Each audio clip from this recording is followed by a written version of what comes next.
Assalamualaikum warahmatullahi wabarakatuh. Sebelumnya saya mengucapkan terima kasih kepada Ibu dosen pengampu mata kuliah toksikologi, Ibu Apoteker Mira Febrina Magister Sains, yang sudah memberikan kepada kelompok kami kesempatan untuk presentasi dan juga teman-teman sekalian. Saya Syarifah Naura dengan NIM 2301041 sebagai moderator dalam presentasi kelompok 5 mata kuliah toksikologi kali ini, di mana kelompok kami akan membahas mengenai uji toksisitas akut, subkronik, dan kronik oral, dan uji teratogenesis. Sebelumnya izin untuk memperkenalkan anggota kelompok 5 yang terdiri dari Aliana Yomi Ramadanti dengan NIM 2301004, Arif Padri Eka Saputra 1801008, Dea Natasha Febianti Putri 2301012, Lakwisa Nazira Salsabila 2301018, Nazwa Aura Az-Zahra 2301027, Nisrina Trifauziah 2301029, Rusmanila Putri 2301035, Syarifah Naura 2301041, dan Yulan Febiana 2301047. Di mana pokok pembahasan yang akan kelompok kami bahas yakni uji toksisitas akut oral, uji toksisitas subkronik oral, uji toksisitas kronik oral, dan uji teratogenesitas.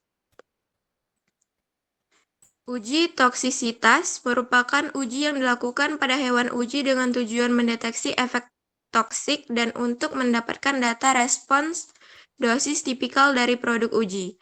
Uji toksisitas pada hewan uji merupakan bukti keamanan dari suatu produk. Pilihan pengujian bergantung pada tujuan penggunaan bahan, masa manfaat bahan, dan potensi resiko terjadinya paparan manusia, di mana terdapat dua metode uji, yakni in vivo. Uji toksisitas in vivo adalah pengujian yang dilakukan pada hewan untuk mendeteksi efek toksik pada tubuhnya. Uji ini dilakukan untuk menjamin keamanan pemaparan zat pada manusia, seperti obat dan makanan.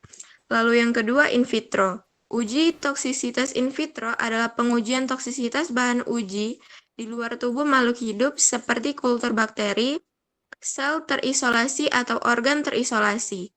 Uji ini dilakukan untuk mendapatkan data keamanan bahan uji dengan kualitas yang memadai. 1. Uji toksisitas akut oral. Uji toksisitas akut oral adalah suatu pengujian untuk mendeteksi efek toksik yang muncul dalam waktu singkat setelah pemberian sediaan uji yang diberikan secara oral dalam dosis tunggal atau dosis berulang yang diberikan dalam waktu 24 jam. Tujuan uji toksisitas akut oral adalah untuk mendeteksi toksisitas intrinsik suatu zat, menentukan organisasi saran kepekaan spesies memperoleh informasi bahaya setelah paparan suatu zat secara akut, memperoleh informasi awal yang dapat digunakan untuk menetapkan tingkat dosis. Selanjutnya akan dijelaskan oleh teman saya.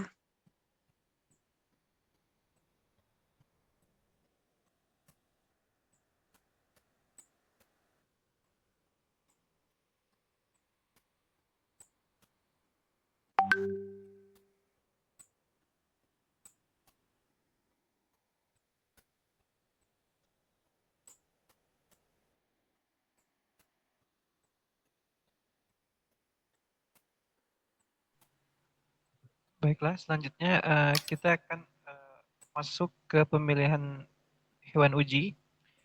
Di sini hewan yang digunakan hewan uji itu adalah hewan yang digunakan untuk rodensia, tikus putih, atau bisa dibilang galur, sprongus, doli, atau wistar, atau mencit, atau galur dedi, atau bulb persi, dan lain-lainnya. Umumnya digunakan hewan betina karena sedikit lebih sensitif dibandingkan hewan jantan. Namun, bila bahan uji, menurut literatur, secara toksikologi atau toksikokinetik menunjukkan bahwa hewan jantan lebih sensitif, maka jenis kelamin jantan harus digunakan untuk uji. Secara prinsip, jika hewan jantan digunakan, maka diperlukan alasan yang kuat. Kriteria hewan uji meliputi yang pertama ada hewan sehat dan dewasa, yang kedua itu hewan betina harus yang belum pernah beranak dan tidak sedang bunting, yang ketiga itu pada saat akan diberikan dosis uji, setiap hewan harus berumur 8 sampai 12 minggu dengan variasi berat badan tidak boleh melebihi 20% dari rata-rata berat badan. Hewan diseleksi secara acak, diberi tanda untuk identifikasi tiap-tiap hewan, dan dilakukan aklimatisasi 5 sampai 7 hari sebelum diberikan perlakuan. Dosis uji. Umumnya dosis uji harus mencakup dosis yang setara dengan dosis penggunaan yang lazim pada manusia.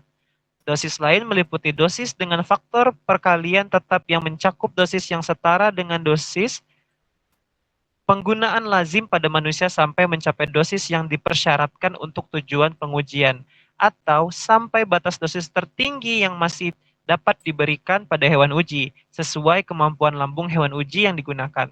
Namun, pada uji toksisitas akut, sehubungan dengan tujuan utama uji toksisitas akut adalah mencari LD50 sehingga dosis awal yang digunakan memang yang menimbulkan efek toksik ringan berdasarkan informasi awal atau apabila tidak tersedia informasi menggunakan dosis sesuai yang direkomendasikan. Cara pemberian. Yang pertama ada oral atau peroral.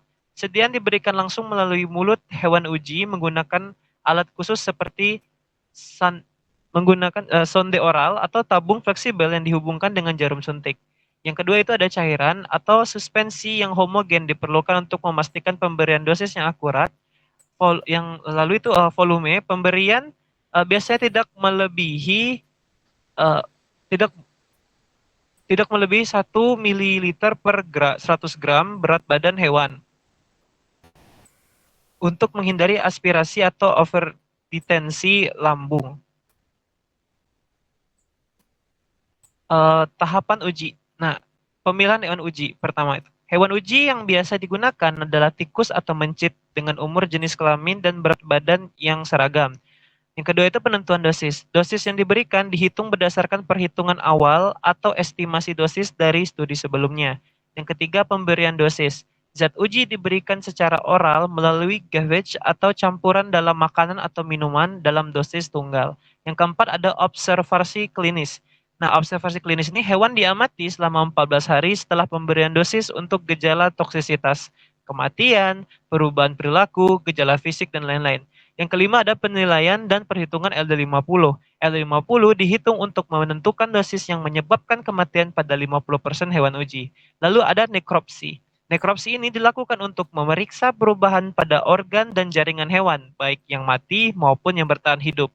Yang ketujuh itu pelaporan hasil. Semua hasil pengamatan dan analisa organ dilaporkan, termasuk dosis yang digunakan, gejala yang muncul, dan hasil nekropsi. Baiklah, dilanjutkan oleh teman saya.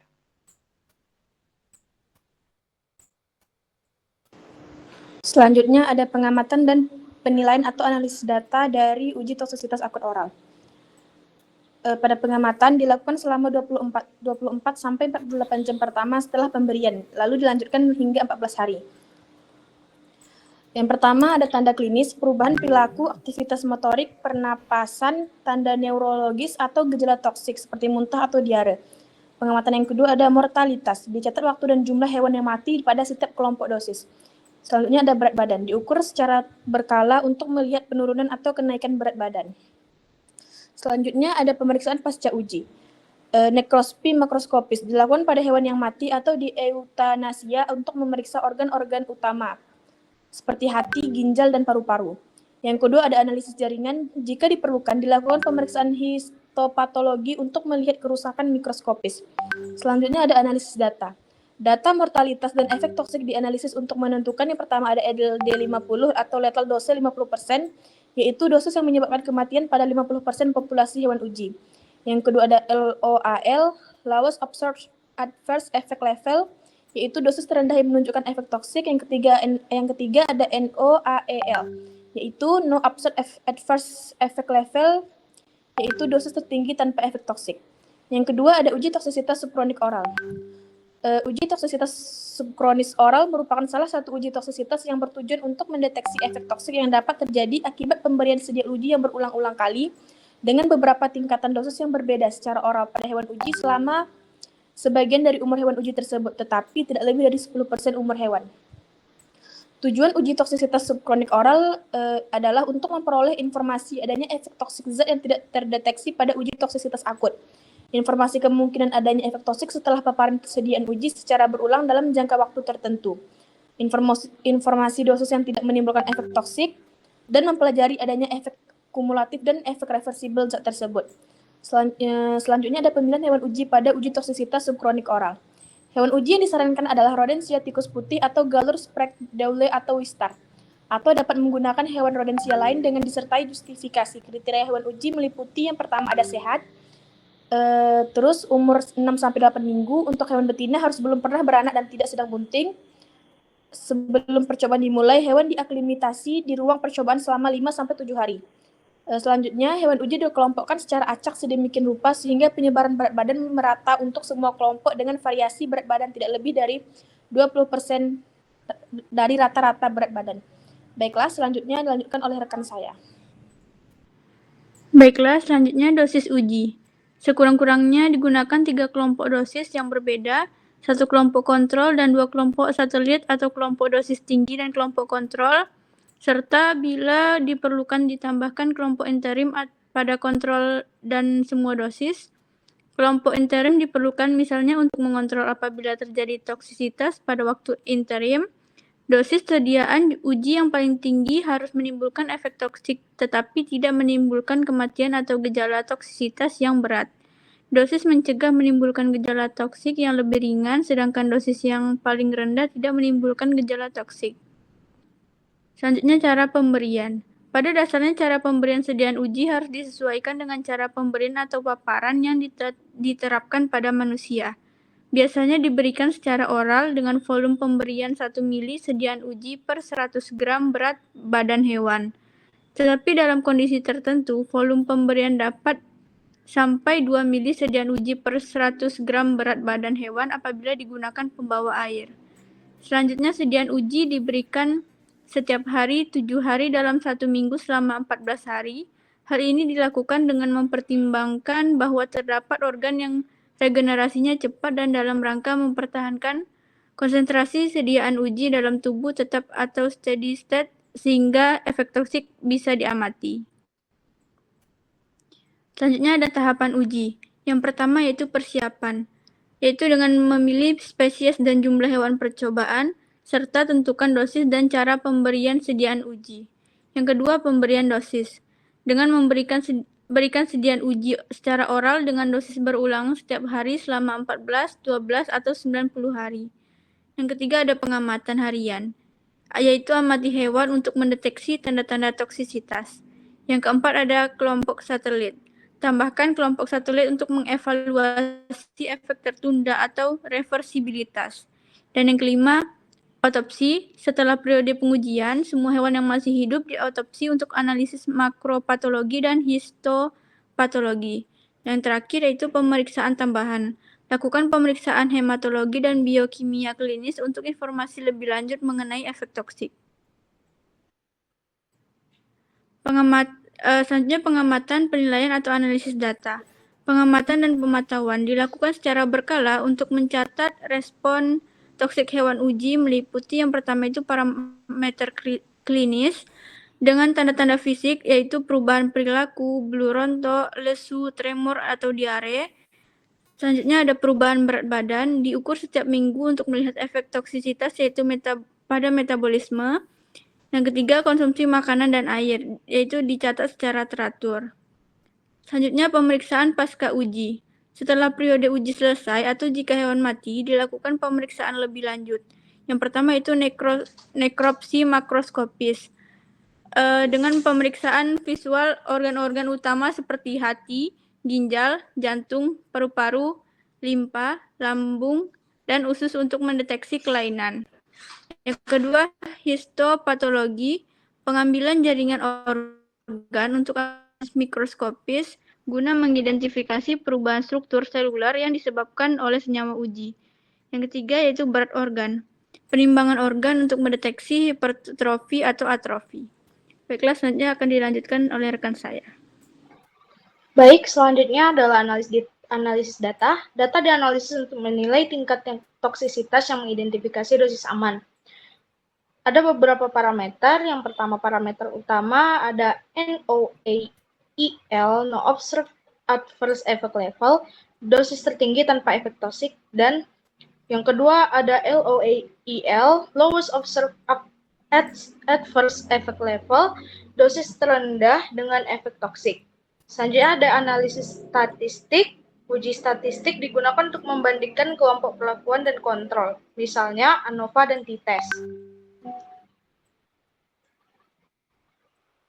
Yang ketiga yaitu uji toksisitas kronik oral.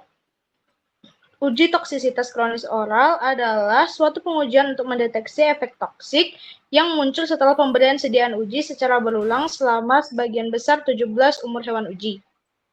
Tujuannya yaitu untuk mengetahui profil efek toksik setelah pemberian sediaan uji secara berulang selama waktu yang panjang, dan untuk menetapkan tingkat dosis yang tidak menimbulkan efek toksik. Uji toksisitas kronis harus dirancang sedemikian rupa sehingga dapat diperoleh informasi toksisitas secara umum meliputi efek neurologi, fisiologi, hematologi, biokimia klinis, dan histopatologi. Bila mana diperlukan pelaksanaan uji toksisitas kronis oral dapat dilakukan sekaligus dengan uji karsinogenitas pada hewan yang sama dengan protokol merujuk pada OECD TG 453 2018. Uji toksisitas kronis digunakan untuk menguji obat tradisional dan bahan lain yang penggunaannya berulang dalam jangka waktu lebih dari 4 minggu. Selanjutnya ada pemilihan hewan uji. Hewan yang disarankan adalah Rodentia tikus putih, Galur Sparague, Dowley, atau Wistar. Kriteria hewan uji meliputi yang pertama sehat, yang kedua umur 6-8 minggu sesegera mungkin setelah weaning dan masa aklimatisasi. Yang ketiga yaitu untuk hewan betina harus belum pernah beranak dan tidak bunting. Yang keempat, sebelum percobaan dimulai, hewan diaklimatisasi di ruang percobaan selama 5-7 hari. Yang kelima, hewan dikelompokkan secara acak sedemikian rupa sehingga penyebaran berat badan merata untuk semua kelompok dengan variasi berat badan tidak melebihi 20% dari rata-rata berat badan. Selanjutnya yaitu dosis uji. Digunakan 3 kelompok dosis yang berbeda, kelompok kontrol, kelompok satelit yang merupakan kontrol dan dosis tertinggi, dan kelompok interim yang merupakan kontrol dan semua dosis. Serta bila diperlukan ditambahkan kelompok sentinel yang merupakan kontrol dan semua dosis untuk setiap jenis kelamin.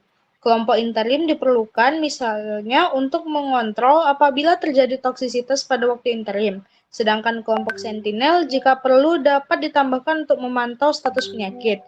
Sehingga dosis yang paling tinggi harus menunjukkan efek toksik tetapi tidak menimbulkan insiden fatal. Tingkat dosis menengah menunjukkan tingkat pengaruh toksik, sedangkan tingkat dosis yang paling rendah tidak menimbulkan gejala toksik atau NOAEL. Dosis efektif atau dosis lazim harus masuk dalam salah satu kelompok dosis uji rendah atau menengah. Selanjutnya akan dilanjutkan oleh rekan saya. Selanjutnya, cara pemberian. Pada dasarnya, cara pemberian sediaan uji harus disesuaikan dengan cara pemberian atau paparan yang diterapkan pada manusia. Biasanya diberikan secara oral dengan volume pemberian 1 ml sediaan uji per 100 gram berat badan hewan. Tetapi, dalam kondisi tertentu, volume pemberian dapat sampai 2 ml sediaan uji per 100 gram pada berat badan hewan apabila digunakan pembawa air. Selanjutnya ada tahapan uji. Yang pertama, pemilihan hewan uji. Hewan uji yang digunakan biasanya tikus atau mencit dengan umur dan jenis kelamin yang seragam. Yang kedua, penentuan dosis. Dosis yang digunakan berdasarkan estimasi dari uji toksisitas akut atau data sebelumnya dan ditetapkan dalam beberapa level dosis, misalnya rendah, sedang, dan tinggi. Yang ketiga, ada pemberian dosis. Zat uji diberikan secara oral dalam dosis yang telah ditentukan dan pemberian dilakukan secara berulang setiap hari selama periode yang ditentukan, biasanya 90 hari atau lebih. Yang keempat, ada pengamatan klinis. Hewan diamati secara rutin untuk gejala toksisitas termasuk perubahan perilaku, gejala fisik, dan tanda-tanda kerusakan organ atau sistem tubuh. Yang kelima, penilaian kesehatan. Pemeriksaan fungsi organ dan sistem tubuh dilakukan melalui pengujian laboratorium, misalnya tes darah, urin, dan pemeriksaan fungsi hati atau ginjal. Yang keenam, ada nekrospsi. Pada akhir periode uji, dilakukan nekropsi untuk menganalisis perubahan yang terjadi pada organ dan jaringan hewan uji. Yang ketujuh, ada pelaporan hasil. Data dari uji toksisitas kronik oral dilaporkan secara lengkap termasuk dosis yang digunakan, gejala yang diamati, hasil analisis organ, dan kesimpulan tentang potensi toksisitas jangka panjang. Yang selanjutnya ada pengamatan atau penilaian analisis data. Pengamatan dan pemantauan dilakukan secara berkala untuk mencatat efek kronis dari sediaan. Yang pertama ada tanda klinis, perubahan perilaku, aktivitas, kondisi fisik, konsumsi makanan dan air. Yang kedua ada gejala toksisitas seperti kejang, muntah, diare, atau lesu. Yang kedua ada mortalitas. Hewan yang mati selama uji dicatat waktu dan kemungkinan penyebabnya. Yang ketiga ada pengukuran klinis, itu berupa berat badan, diukur secara mingguan untuk memantau efek metabolik. Yang kedua ada hematologi dan biokimia serum, parameter fungsi hati seperti ALT atau AST, fungsi ginjal, urea, keratinin, elektrolit, dan darah lengkap diperiksa secara berkala. Yang ketiga, analisis urin untuk mendeteksi perubahan fungsi ginjal dan metabolisme. Selanjutnya dilanjutkan rekan saya. Baik, selanjutnya analisis data klinis, hematologi, biokimia, dan histopatologi dianalisis untuk menilai toksisitas. Parameter utamanya ada NOAEL atau No Observed Adverse Effect Level atau dosis tinggi tanpa efek toksik. Yang kedua ada LOAEL, Lowest Observed Adverse Effect Level atau dosis rendah dengan efek toksik. Yang ketiga ada analisis statistik dilakukan untuk membandingkan kelompok kontrol dan perlakuan. Yang keempat ada uji teratogenisitas. Teratogenisitas adalah kemampuan suatu zat atau bahan teratogen untuk menyebabkan kelainan atau gangguan perkembangan pada janin di dalam kandungan. Gangguan ini dapat berupa cacat fisik, seperti kelainan bentuk organ, gangguan fungsi, seperti keterlambatan perkembangan saraf, atau bahkan kematian janin. Tujuannya, uji teratogenisitas bertujuan untuk mengidentifikasi adanya abnormalitas pada fetus akibat paparan zat selama perkembangan embrio. Uji ini menilai perubahan pada tubuh luar, jaringan lunak, dan kerangka fetus, serta dampaknya pada hewan uji yang hamil. Namun, defisit fungsional tidak termasuk dalam cakupan pengujian ini. Selanjutnya ada pemilihan hewan uji. Pengujian teratogenisitas umumnya menggunakan tikus sebagai rodensia dan kelinci sebagai non-rodensia. Dengan hewan betina nullipara, sehat dan umur tertentu atau tikus 12 minggu, mencit 18 minggu, kelinci 5-6 bulan. Hewan diaklimatisasi 5-7 hari, dikawinkan dengan jantan sejenis, dan hari kawin ditetapkan sebagai hari ke-0 kebuntingan. Hewan betina yang terbukti hamil dipisahkan dalam kandang individual untuk mencegah stres. Diet dan alas tidur harus bebas dari zat aktif hormonal seperti fitoestrogen yang dapat mengganggu hasil studi. Selanjutnya akan dilanjutkan oleh rekan saya. Baiklah, kemudian ada dosis uji. Pengujian dosis uji dilakukan dengan menggunakan minimal 3 tingkat dosis serta kelompok kontrol. Hewan uji yang sehat harus dibagi secara acak ke kelompok kontrol dan perlakuan untuk menghindari bias. Uji pendahuluan dilakukan untuk menetapkan dosis uji berdasarkan data toksisitas, farmakodinamik, atau penggunaan pada manusia. Dosis tertinggi dipilih untuk memicu toksisitas tanpa menyebabkan kematian, dosis menengah untuk menghasilkan efek toksik minimal, dan dosis terendah tidak menunjukkan toksisitas. Penentuan dosis dilakukan dengan rentang optimal 2 hingga 4 kali lipat, dan kelompok tambahan dapat ditambahkan jika diperlukan. Volume pemberian sediaan diatur agar konsisten, yaitu 1 ml per 100 gram berat badan, kecuali dengan air yang dapat ditingkatkan menjadi 2 ml per 100 gram, dan disesuaikan dengan bahan pembawa. Sediaan uji diberikan setiap hari selama masa parthenogenesis dengan durasi spesifik tergantung pada spesies hewan. Misalnya hari ke-6 hingga ke-15 untuk tikus dan mencit. Nah, kemudian ada cara pemberian. Sediaan uji umumnya diberikan secara oral. Cara lain yang digunakan yaitu topikal, injeksi, melalui rektal, dan lain-lain, seperti pemakaian yang lazim digunakan pada manusia. Sediaan harus diberikan setiap kali pada saat lebih kurang sama waktunya. Nah, kemudian ada tahapan uji. Yang pertama itu pilih spesies hewan percobaan, biasanya rodent atau kelinci, dan tentukan dosis serta cara pemberiannya. Kedua, pemberian dosis. Berikan sediaan uji pada hewan bunting selama masa organogenesis dari implantasi hingga 1 hari sebelum eutanasia. Kemudian yang ketiga, amati hewan untuk mendeteksi kelainan morfologi dan pertumbuhan janin, termasuk abnormalitas struktural. Yang keempat, evaluasi fetus. Setelah eutanasia, periksa uterus dan evaluasi janin untuk kelainan jaringan lunak dan kerangka. Kemudian yang terakhir, itu pengumpulan data. Catat semua hasil pengamatan dalam bentuk tabel untuk analisis lebih lanjut. Kemudian akan dilanjutkan oleh rekan saya. Selanjutnya ada pengamatan, penilaian, atau analisis data. Pada pengamatan dan pemantauan dilakukan secara berkala untuk mencatat efek kronis dari sediaan, yang terdiri dari yang pertama, tanda klinis, adanya perubahan perilaku, aktivitas, kondisi fisik, konsumsi makanan, dan air. Lalu yang kedua ada gejala toksisitas seperti kejang, muntah, diare, dan lesu. Selanjutnya ada mortalitas, hewan yang mati selama uji dicatat waktu dan kemungkinan penyebab matinya. Yang ketiga ada pengukuran klinis, berat badan diukur secara mingguan untuk memantau efek metabolik, hematologi dan biokimia serum, mencakup parameter fungsi hati, ALT, AST, fungsi ginjal, urea, kreatinin, elektrolit, dan darah lengkap diperiksa secara berkala. Lalu ada analisis urin untuk mendeteksi perubahan fungsi ginjal dan metabolisme. Baik, saya kembalikan kepada moderator. Baiklah, sekian dari pemaparan materi dari kelompok kami. Harapannya dari apa yang sudah kami paparkan bisa menjadi manfaat untuk ke depannya. Saya selaku moderator mewakili kelompok 5, memohon maaf apabila ada kekurangan. Wabillahi taufiq wal hidayah. Wassalamualaikum warahmatullahi wabarakatuh.